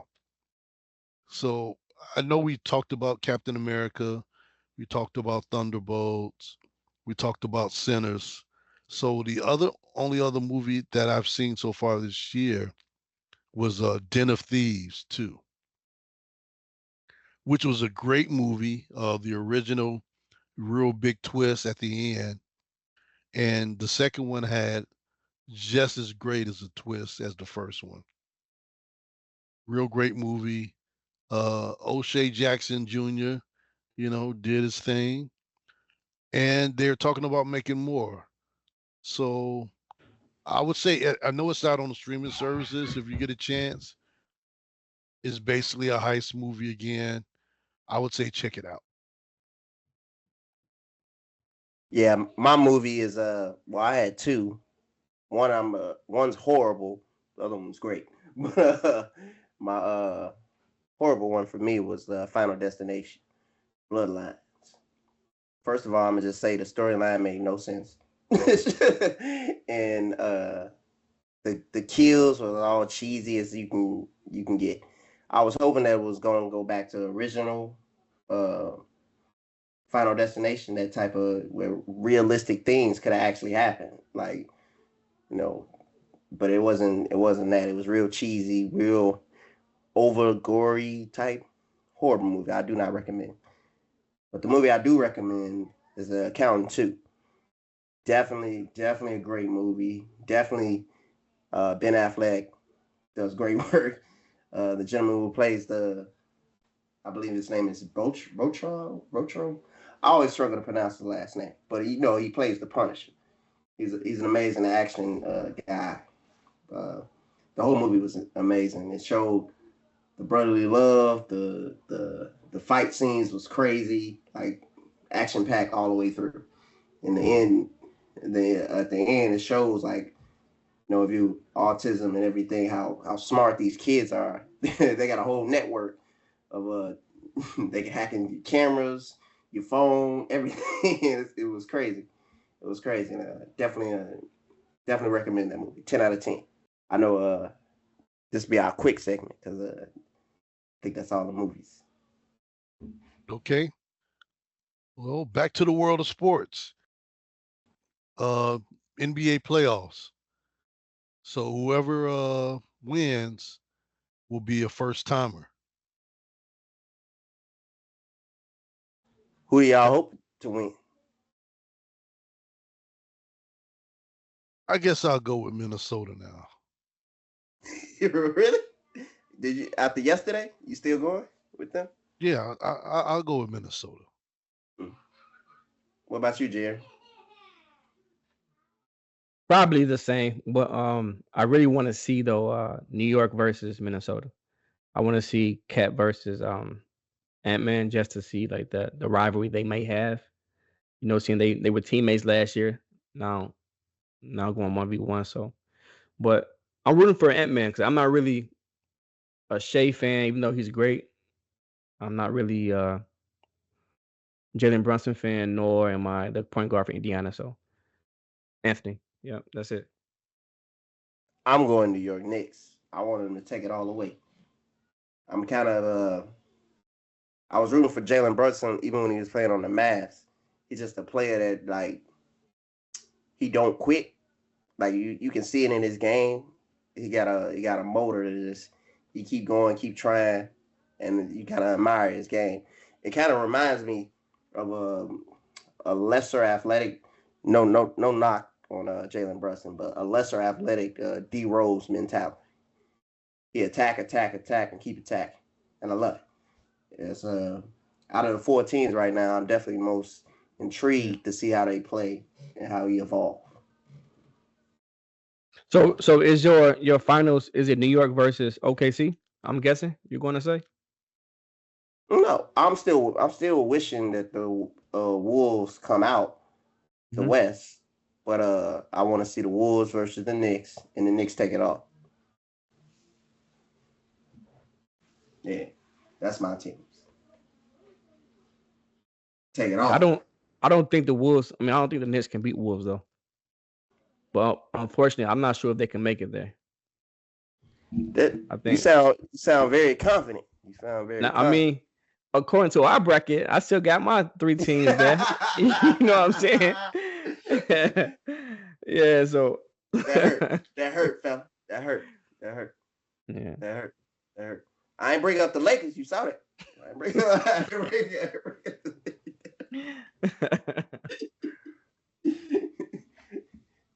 LeBron got a magical knee sprain at the end. Oh no! See, I ain't gonna do that. I ain't gonna do that. No, but hey, for real though, is one thing I must apologize to Jalen Brunson. Like I've been saying for all this year, I wasn't a big fan of his, but listen to you talk and watching him this playoffs, you right. He do have that mentality. I just thought that it wasn't going to be as good in playoffs because the refs was going to make sure that he don't get them calls, but he actually balled without them. And that was surprising for me. Like he don't actually need calls. He really can ball. So I'm gonna say I was dissing him, man, all years, but he got game. Dang, you sound like Denzel in that movie. What's your thoughts, bro? For the finals, Minnesota and New York. I'd love to see that. Spike Lee being the huge Knicks fan he is, they had him outside. He had on a zoot suit, them 40s dapper suits, and he's actually wearing one in the movie Malcolm X. And of course, it was in the Knicks colors. So I guess, to see him, and he's a diehard Knicks fan, to see them on the trajectory that they are going, that's great for him. But yeah, when it all boils down to it, it's going to be Minnesota and the Knicks. Minnesota takes it all in 5. Oh, and Wolves in 5? You still in? Hey, hey, you still in my saying, man? Hey. I Knicks in 6. But I really want to say to the New York Knicks fans out there, y'all need to chill, man. Y'all throwing garbage cans at people. I need to chill, y'all. You see the one guy, he was wearing a Boston shirt. They ripped his shirt off his back. Yeah, I'm like, y'all gotta chill. Then there was a cat wearing an Indiana Pacers jersey, which is dumb, by the way, wearing the Pacers jersey because they hadn't even started yet. And they was somewhere out on the street, and they threw something at him. And then after they threw 2 objects at him, the mob went after him. You know, the camera kind of cut away. So yeah, I did something similarly stupid. I wore my Heat gear to a Phillies game in Philly and didn't realize Philly has like the most violent fans ever. Thank God I'm here to tell a story about that. Yeah. Watch who you beef with. I saw the one you were describing when they hit him. I think it was like some form of trash. Some like a blue object, yeah. Yeah. But I saw the lady point, like, leave him alone. And when they started chasing him, she like, well. she did one of them, well. You shouldn't have been wearing that jersey. Yeah, but y'all gotta chill out there, man. Dang. I'm a diehard Bulls fan. I ain't finna do all that if the Cleveland Cavaliers come here and even though that's our rival right there. Y'all gotta cheat. So yeah, the last 7 championships, there's been no back-to-back wins. It's been all 7 different teams. And here we have pretty much first timers that's gonna be number 8. Doesn't that speak to the talent disparity, right? That means it's that gap is closed. There's talented teams everywhere. Anthony Edwards was showing the promise last year. Mm-hmm. And it's just like, I'm not surprised that he's here right now. So yeah, he's just he just said, okay, I got you. I'll be back next year. And that's what it seems like, you know. As long as he stays healthy. But the only thing I hate about Wolves is when I watch them play, I don't see any game plan really. You know, it's always like 1-2 punch, pin downs, a pick, make a move, Ant-Man, ISO. Right. I don't see too many like play action calls. And so one thing I fear about him matching up even in this series against OKC, which is the number 1 defense team in the league. Right. So I seen him struggle against that team last game, actually yesterday. And if you watch if you watch Knicks, watch Indiana, and they all have like a game plan and playbooks they go to. Anthony is so good, he resort to 1-on-1s. I think it may hurt them down the line. Should be a good I mean, we are May 21st. You know, this time next month we will have a new NBA champion, if not sooner. Did you guys hear and I just heard it recently, that basically David Stern asked Shaq where he wanted to go when he was drafted? And it seems like, yeah, Shaq, this was coming from Shaq's mouth. He said, where do you want to go? And it's like, I don't know if he was trying to make it happen.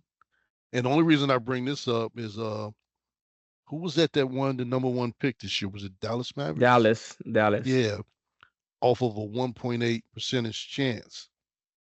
But then again, it's better than 0 chances. But yeah, Shaq made he kind of subtly made the accusation that David Stern put him where he wanted to be. I believe it. NBA is a business first. So they gotta, the whole Luka trade was to get ratings up to LA, the number 1 team in the league. like viewership. Every So I time you think say it's a that, business. I think about Anthony Davis saying, "We need another big man." All right, there he That, is. I got a question since you said that, Jeremy. Why did Yeah, they block? Why did they block the Chris Paul trade to the Lakers? I don't know. I don't know. Too one-sided. I remember that. I remember that distinctly because I've never heard of a trade being blocked. That's crazy to me though. I didn't think Chris Paul and LeBron was gonna be that much of a super team. I didn't think that. Chris Brown and Kobe, you mean? I mean, I say Chris Brown. Chris Run Paul. it, Chris Paul. run it. Chris Paul and Kobe, you mean? I thought LeBron was on the Lakers when that got blocked. No, it was Kobe. It was Kobe team. It was to Kobe team. It would have been Chris Paul, Kobe, I think Paul Gasol, right? Yeah. Yeah. Okay. I don't know. I didn't. Yeah. I wouldn't have thought that would have been that much of a super team. Jeez. I mean, they let the LeBron, Bosh, Wade thing go through. Yeah. I don't know. Maybe that would have threw up the NBA power structure. I guess. I don't know. That's crazy. If audience out there, maybe you can answer because we don't know.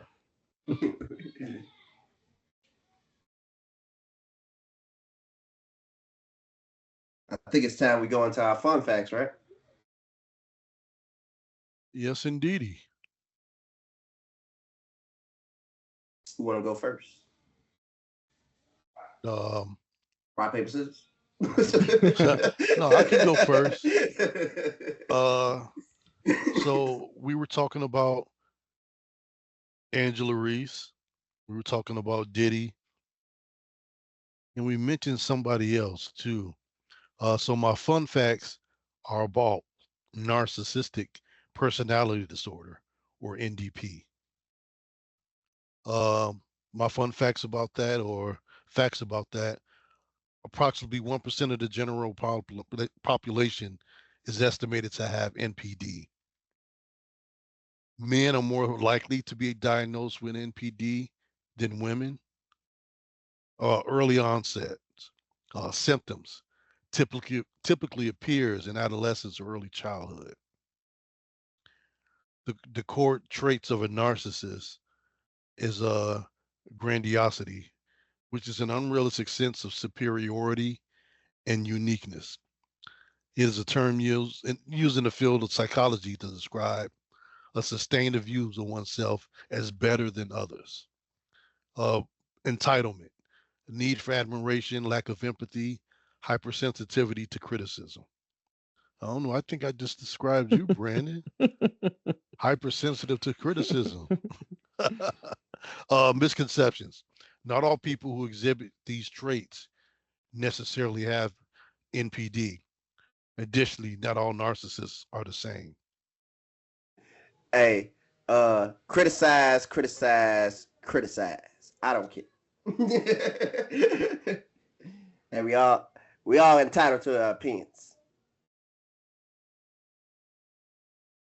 Oh, that's all I got. All right, mine was get around the inflation rate. Typically talking about pay raises within companies. Most companies give annual pay raises of 3 to 5%, and like Jeremy said, it's often pales in comparison to the actual inflation rate. Raises at a company does improve morale or feeling of appreciation, which only lasts on average less than 6 months. If you are at a company that gets a 12% raise, expect your CEO to get a 4 to 5 times your pay raise. That's usually typical there. Performance-based raises aren't always about performance. Research shows they're usually biased and office politics is involved. That's crazy. There's something called the loyalty penalty. If you stay at a company for too long without negotiating your raise or your pay raises, you cumulatively you lose upwards to $500,000 over a career. So that's crazy. It is actually more lucrative to leave a company than to expect a pay raise. On average, people that leave their company for a new job title get anywhere from 10% to 20% more in pay, which is crazy. That's my fun fact. I've seen people leave a company and come back to get that well-deserved pay bump. Oh wow. Wow. Yep. Wow. That's crazy. That's crazy. I think it's time we go into the gentleman's corner. Yes, sir. Another episode from my man, the Style OG. I'm guessing you guys are gonna like this one. And here we go. It's time to get into some things There I we believe go. men should keep to themselves. In a world where sharing every detail of our lives has become the norm, it's important to keep in mind that some things are better kept private. From financial details to intimate relationships, on today's video, I'm going to share with you how knowing what to keep to yourself can protect both your peace of mind and your personal security. Now, if you're new here, welcome, Jeff, your Style OG. On this channel, we discuss various men's lifestyle topics such as style, grooming, and dating. If any or all those topics interest you, I invite you to subscribe, tap the notification bell, and join us. And to my returning friends like Clint Moore, salute. First up on the list of 9 things I believe men should keep to themselves, your personal goals and plans. I believe this is crucial for several reasons. First up, when you keep your ambitions to yourself, it allows you to keep out negative influences and criticisms that can take you off of your focus. Secondly, keeping these things private allows you to have a sense of accountability to yourself, not external factors. I believe this is a great thing because it allows your journey to be intrinsically and internally motivated. Also, it helps keep out external pressures and expectations. You only have to live up to your own expectations, not the ones other people develop when you share your plans. Another thing I've also found is that when you share your goals prematurely, just talking about it makes you feel like you've achieved them without doing anything. Don't talk about it, be about it. And another great thing about keeping your plans and goals to yourself, it allows you to be flexible and adaptable. When you're only worried about your own accountability, you can adjust on the fly. Now, next up is a thing I believe guys should keep private that a lot of my younger G's struggle with. Keep the details of your intimate relationships to yourself. First of all, this respects your woman's privacy and helps build up trust between you two. Sharing too much can lead to feelings of betrayal and discomfort within your relationship. That's not worth the bragging to your guys. Also, when you keep these details to yourself, you can keep out external gossip and judgment, and this helps your relationship grow in a safe and stable environment. Also, keeping these details to yourself can ward off conflicts and misunderstandings, especially ones that arise from outside opinions and advice. You got to keep in mind, intimacy is personal. It's private. And I believe the more you care about a woman, the less you should talk about how y'all get down. This confidentiality helps you build a better bond and connection with your lady, ultimately leading to more healthy and respectful relationship. Next up is something I believe you should keep to yourself, especially when you're not sharing it with close friends or a therapist.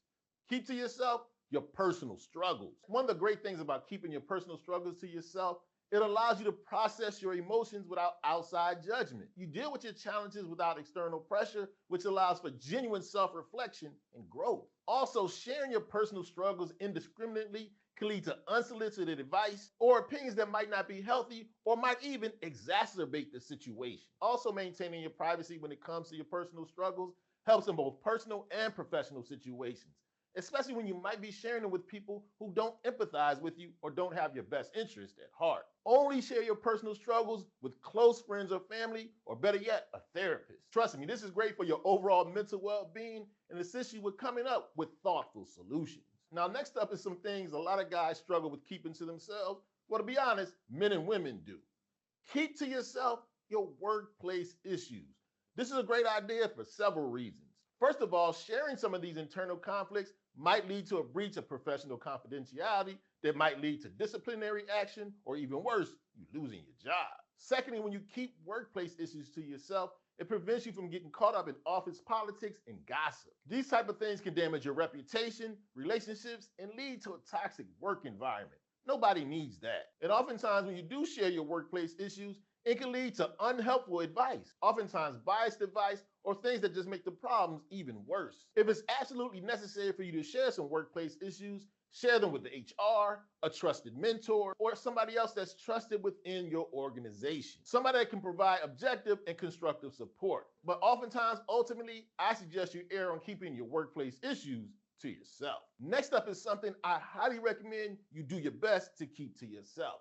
Keep private confidences other people have shared with you. These confidences should be kept private because they help build trust and respect within relationships, whether we're talking about intimate, friends, family, or work. When someone shares confidences in you, it's with an understanding you're going to protect their privacy. Breaking this trust can lead to damaged relationships, hurt your reputation, and show that you're not a man with integrity. When you're someone people can count on for confidentiality, it shows you can create a safe environment. Sharing confidences people have trusted you with can lead to misunderstandings, conflicts, and betrayal. By keeping confidences to yourself, you show you're a man of integrity, trust, respect, and this helps strengthen your bonds with others. And this is crucial for maintaining trustful, respectful, and healthy personal and professional relationships. Now, next up is something I can't emphasize strongly enough is worth keeping to yourself.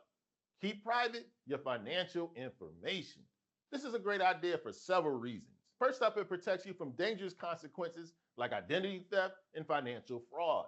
When you share information like your investments, your income, your savings, it opens you up to potential scams. Secondly, maintaining this privacy helps root out potential problems like jealousy or envy amongst your peers. And this can help you preserve both personal and professional relationships. Trust me, nobody wants to hear you brag about your money. And when you do put things out there, you're going to get unsolicited advice on how to spend or invest your money, or even worse, people are going to have their hands out. If they don't know what you have, they're less likely to ask for it. And anyway, your financial information is private information, something that reflects your lifestyle choices, your values, and your priorities. Keep it to yourself. When you keep your financial information to yourself, it helps you build financial security and it helps you maintain control over your personal affairs. Now, next up is something I strongly caution you keep to yourself, especially these days. No need to share your political beliefs, unless you want to piss off half the people right off the bat. When you keep your political ideals to yourself, it can prevent unnecessary conflict and help you maintain harmonious relationships. Political discussions can be highly polarizing. It's a great way to get into a heated debate with family, friends, and colleagues, often leading to an outcome that's not good. And here's the thing, when you share your political beliefs, you're easily stereotyped or labeled. I don't care if you're conservative, liberal, moderate. When you share your beliefs, people put you in a box right away. They make judgments based off your political affiliations, and it's harder to see you as an individual. And now, if it's really important for you to share your political ideas, take a chance. But I believe, especially in these times, it's better to focus on common ground. Next up is something you should keep private that's closely related to an earlier tip. You know, the one about keeping to yourself the intimate relationship details? You also want to keep to yourself your sexual experiences and your preferences. This is important for several reasons. First of all, keep to yourself your sexual experiences because it respects the privacy of partners you've been with in the past and your current partner. Secondly, there's nothing to be gained by bragging about your body count or what you did with Sarah or Jill. All this can do is lead to jealousy, discomfort, and misunderstandings. And like I said earlier, it's just a betrayal. And it can be damaging to your relationships and reputations, both yours and others. And when it comes to your sexual preferences, how you like to get down, there's nothing to be gained by sharing that. Your sexual preferences might not be understood or accepted by everybody. Keep it private. It's none of their business. It can easily lead to judgment or even worse, discrimination. And also when you maintain privacy, it helps avoid things like speculation and gossip. Trust me, there's often nothing to be gained by sharing your sexual preferences or your experiences. Keep it to yourself. Next up is something a lot of guys struggle with keeping private, especially my braggadocious guys out there. You know who you are. Keep to yourself your uninformed opinions. If you want to take a direct route to seeming obnoxious and ignorant, share uninformed opinions. When you share opinions without sufficient knowledge, it only can lead to misunderstandings, perpetuate stereotypes, or harm relationships. Nobody likes a blowhard. And one of the things you have to realize when you're sharing these uninformed opinions, it damages your credibility. People say, this guy's running his mouth and he doesn't even know what he's talking about. Why should I listen to him in any situation? And this can damage your credibility in both personal and professional situations. It's essential for you to engage in informed discussions, things you have a working knowledge about. And here's the great thing about it: when you remain silent when you don't know what you're talking about, it gives you the opportunity to learn, to ask questions, to demonstrate humility and respect other people's areas of expertise. It supports one of my favorite sayings: it's best to remain silent and be thought a fool than to open your mouth and remove all doubt. Okay, so there you have it. My list of the 9 things men are better off keeping private. Now do me a favor. Let me know in the comment section anything you recommend guys keeping to themselves if they want to have better results. And if you enjoyed this video and found it informative, I highly recommend you check out a recent video I did about 11 things every man should eliminate from his life. You can check it out right here. And there you go. Hey, I definitely agree with two of those things. Some of them was kind of like spotty for me, but the one with sharing your sexual experience, like I ain't really. A lot of people that do that, I'll be like, man, okay, brother, okay, like you gotta prove something or something. Like I've been around guys that are like literally say, oh my wiener this big and that big. She loved it and did this and did that. And I'm like, okay, brother, you ain't gotta prove it to me. You know, that's just making her a target. Oh, she do that? yeah. I'm just like, all right, man. All right. So Brandon, he said what to you again? What did he say? He'll say how his wiener was this big and that big and doing all that stuff. I'm like, he was trying to entice you, bro. He was trying to see where you go. Nah, fella, nah. He was trying to see. This ain't that scene for Money Talks. Where your shirt at? Nah. But yeah, Oh, like, man. craziness. But definitely the political one for real. Because you say some stuff, your political beliefs. All people don't think the same. It trigger a whole arc. And you might think you're talking to somebody the same like-minded, but you can tell from their reaction that this is exactly what they don't want to hear. So yeah, I try to stay away from politics, except when I'm on this podcast. Don't worry, Elroy gets enough hate mail. Yeah, I get enough. Mainly from the Beehive, even though Elroy got a cowboy suit in his closet.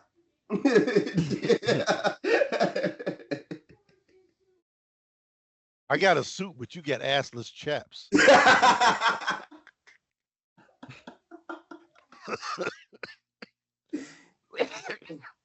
Hey, fella, you gotta pay the bill somewhere.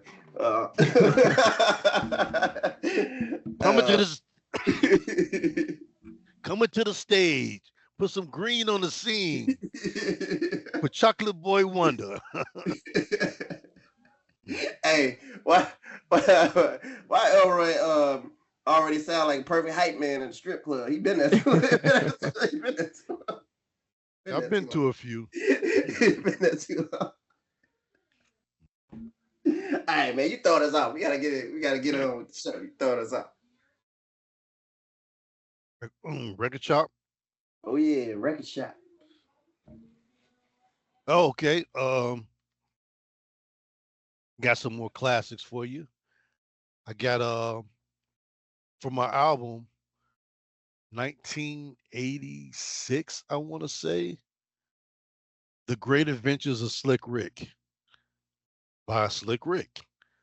Slick Rick, this album is fucking phenomenal. It is. It was the jam.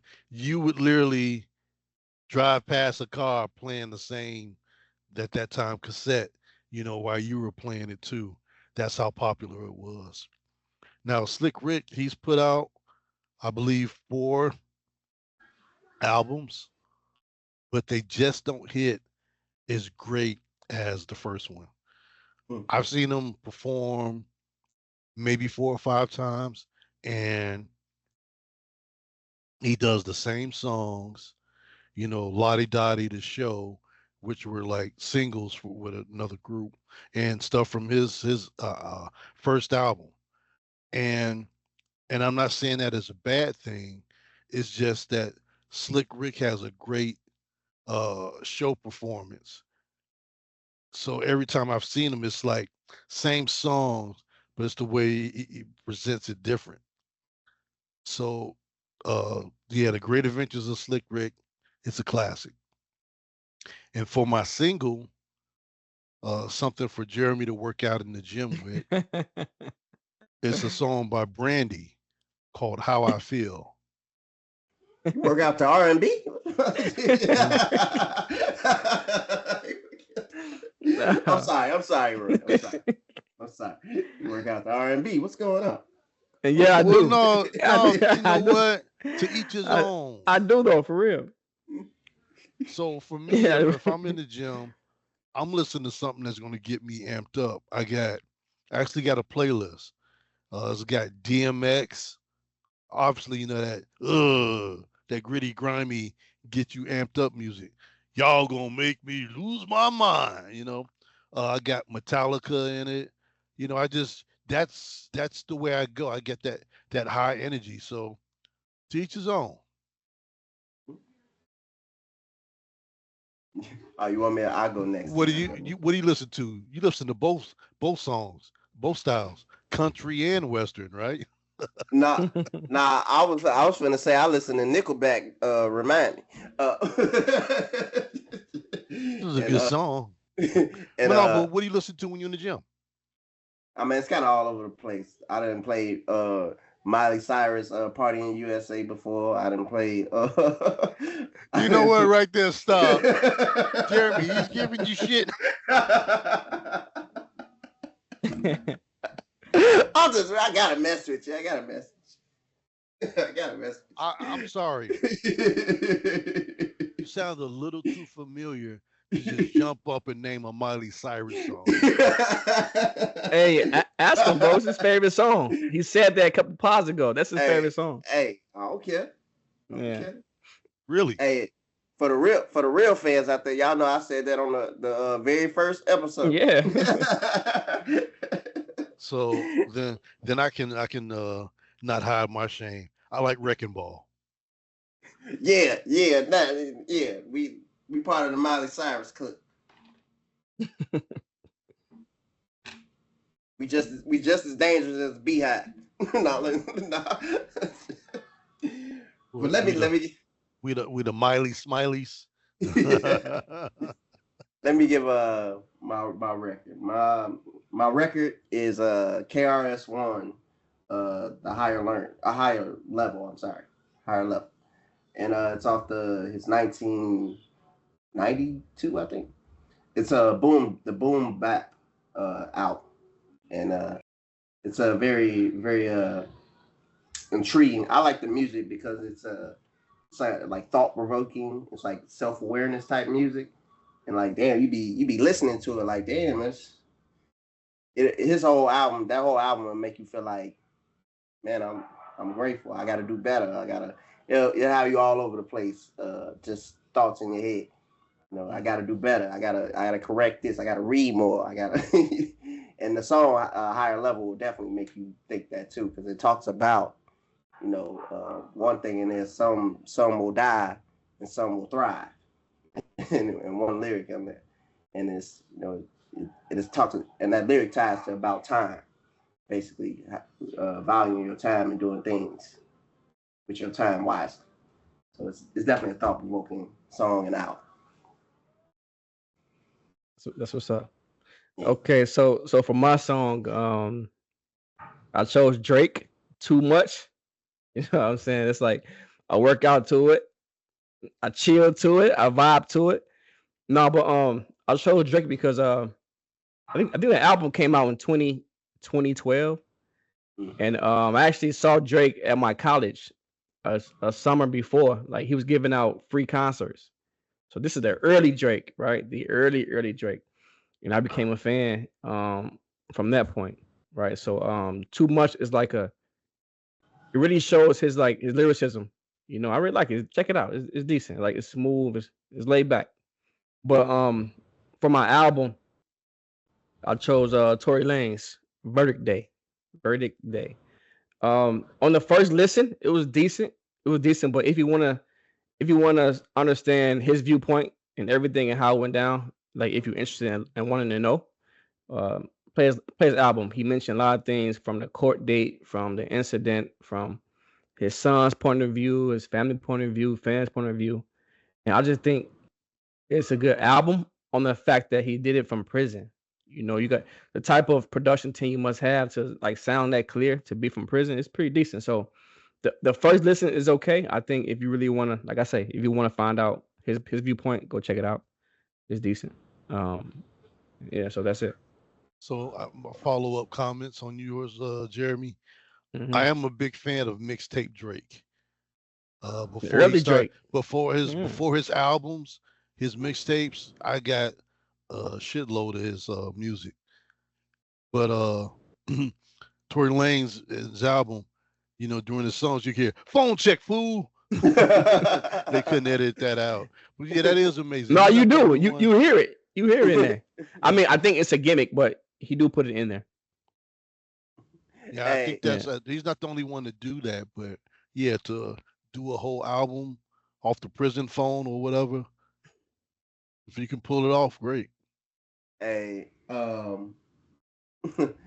the Drake thing is crazy though, because his mixtape will make you think he has nothing to do with Degrassi and getting pinned up by a nigga named Sean. So his mixtape will make you think it's an entirely different person. But so I was a fan of the original Degrassi. It came out like in the early '80s, and so when this second generation or whatever, I'm like, all right, I'll give it a try. So I'm watching it, and then when Drake came out, I'm like, damn, he look like Jimmy, little Jimmy in the wheelchair. Yeah, pretty dope. we want to kick it off to affirmation. Yes. To enlighten our spiritual self, you know, to find that balance in life. You know, we give out affirmations. I do daily affirmations, and I do it weekly for you guys. Mm-hmm. What do I got this week? Oh, I think I'm repeating myself, but I'm only quoting something that's true to me. Okay. Not everything goes as planned, but don't be distracted by the obstacles when you're trying to achieve your goal. You know, just keep your head on the swivel. Learn how to reevaluate or reshuffle to meet that goal. I think a goal is much more cherished when you have to overcome adversity to achieve it. So if you got a straight, clear path, yeah, you might be happy that you achieved that goal.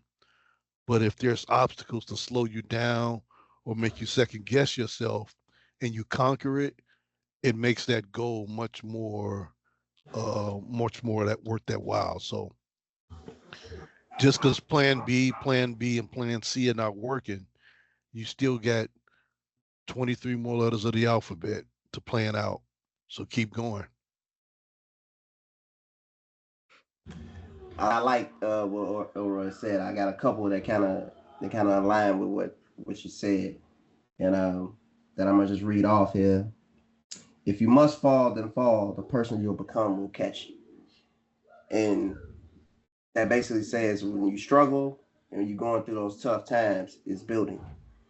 It's building to the person you're meant to be. So just embrace it, because you're gonna come out of a whole new, like what do they say, Phoenix fire or something. You're gonna come a whole new creation from it. So enjoy the struggle. Another one I got is you'll never fix your future if you keep negotiating with your past. Let the past be the past. Focus on the now in the future. I think too many times, and especially in our community, we can't let things go, and it weighs you down. You know, whether it's that one thought, whether it's that one incident or whatever. Don't let nothing hold you back. Don't let it weigh you down. Don't let your past become your now, present, or your future. Let it go. And my final one here is never sleep on the idea that visits you daily. That will be the one to change your life, or could be the one that can change your life. So that's for everybody out there who second guessing themselves when you get that idea, that bright idea in your head. Never know. Change your life. Just like this podcast, you know. It was one day we had a idea and I sent out a text and these two amazing brothers right here answered. So now we here doing this. So definitely that's my affirmations. That boy preaching, ain't he? That boy Brandon preaching. I just want to clarify that when he got us all together to talk about this, he made it clear. Look, guys, I'm going to be the passionate one, okay? Hey, I do it every episode. No,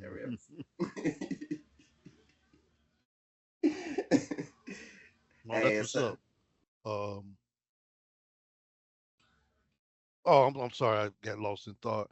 You know, again, you know, to kind of backtrack earlier into the show, you know, when we were talking about the Angela Reese thing, I knew it was going to get heated. I knew there's going to be difference of opinion. People were going to see things a certain way. But at the end of the day, and I've said this many times before, I'm glad we don't think alike. As much as you're wrong, Brandon, I'm glad, you know, I'm glad we don't think alike, again, to share point of views. And like I said, you're very headstrong. You're going to stand 10 toes down on what you say. But you know me well. In the midst of debating with you, if you can come up with facts, then you can convert me. So I appreciate that with you. We made it through. Um, I did send a virtual fuck you a couple times. No, it's all good. I knew it was gonna elevate emotion, you know, especially when you talk about race. That's a very sensitive thing. But no, another great show. Did I seem like I was attacking y'all off emotion? Not attacking. It just seemed you were passionate. Really, passionate, very passionate. Okay. It's really like you didn't want to be wrong. It's just like you just start digging up stuff. Well, what about Adam and Eve? And you know, just like what they got to do with this? You know, you was bringing everybody into it. No, and it's a delicate subject. That one, I really wanted to separate the action between them two and the aftermath. I mean, they were both something to talk about, but I really wanted to separate them both and really try to get to the surface or of you know their history, and then also as well, you know, the heroics of the Fever player, which again it was a really important part of that incident to me. Because every time I watch the news, you can close your eyes and they're like, such and such happened. And then you're like, okay, please don't let it. And then they be like, 73rd and Cottage Grove. I'm like, oh, God damn. You know, it's just like. So, real quick, one thing I wanted to bring up, the city council for Chicago was trying to pass an ordinance for a snap curfew. Basically, it's designed. I'm sorry, it's designed for blacks. It's because it's who's downtown breaking in the stores and in these crowds. It's our people, unfortunately. So they figure one way to combat it would be to let's say an incident happened where there's a huge gathering, they can enforce a snap curfew, which means it comes out of nowhere and they have to comply to it. And I'm sitting there listening, and it didn't pass this time, but I really do hope it passes. I was trying to dissect it to see if there was any, oh, it's because of this, it's because of that. Well, no, it's because you ignorant motherfuckers are getting together, and you're kicking out store windows, or I've seen them, attack. I've seen a girl get attacked by other girls. It's just, it's really getting terrible, if not, not worser. And that's, I think, is a good idea for them to implement.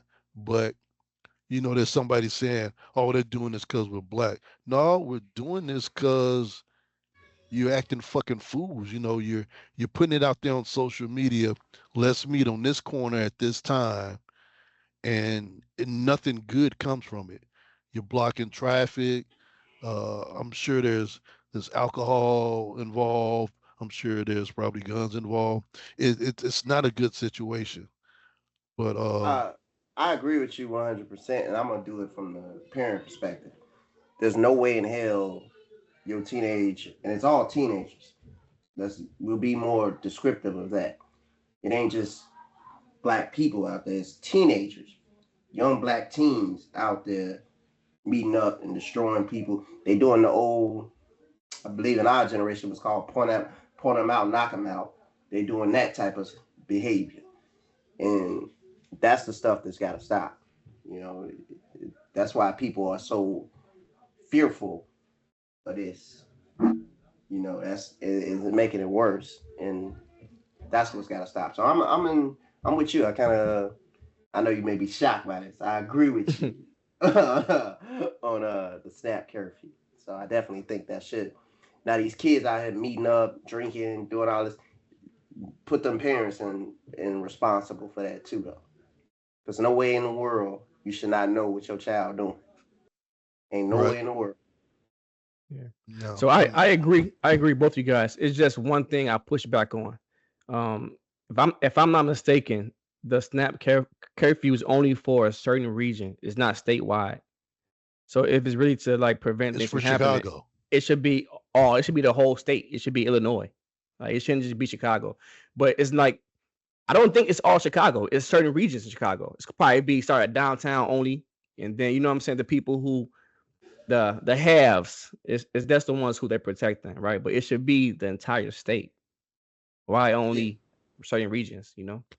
I mean, so right now, I mean, this is being discussed locally and within the state. I mean, within the city. Should it be statewide? Should be Hell, state. hell, it It should should be be. state. If it should be, it should be across the United States, because You can't do these that. events can happen. Yeah, why not? Yeah, because every state have different laws. You can't. That means Trump must get involved, and you don't want that. you don't. You don't know what Well, I'm no, I mean, saying? if it's state by state, then Yeah. Trump can't get involved. But I just think it should be across the board. From when it does happen, it's there. Well, even if Okay. Trump was to get involved, the state still has to accept it. So, even now with laws that Trump has passed or executive orders that have been passed, some states still ain't willing to comply. That's why Like you what? see. Well, some of them, some of his executive orders have gotten blocked by the Senate. Mm. Some Republicans are against some of the things that he's tried to brew up, so to say. So, Yeah. Well, I don't want to point out and turn this to a whole nother debate, but the DEI situation, they're not complying with that. Some city officials here and state officials here are not complying with that. So that's one right there. But well, for those um, that's not complying, he's taken away federal funding. exactly, exactly. But that's what I mean. It's still on the state to accept it, even if Trump was to get involved. So that's my thoughts on it. Yeah, number 49, another great show. Yeah, definitely went longer than usual because we got a little passionate there. Oh God damn. Yeah, definitely got into some topics, deep dive into some topics. So I hope you guys were entertained. Like, comment, and subscribe as always. You know what the fellas think. Check us out on Instagram. Oh, check us out on Facebook. yes, which the links will be shared below these videos. So definitely check them out.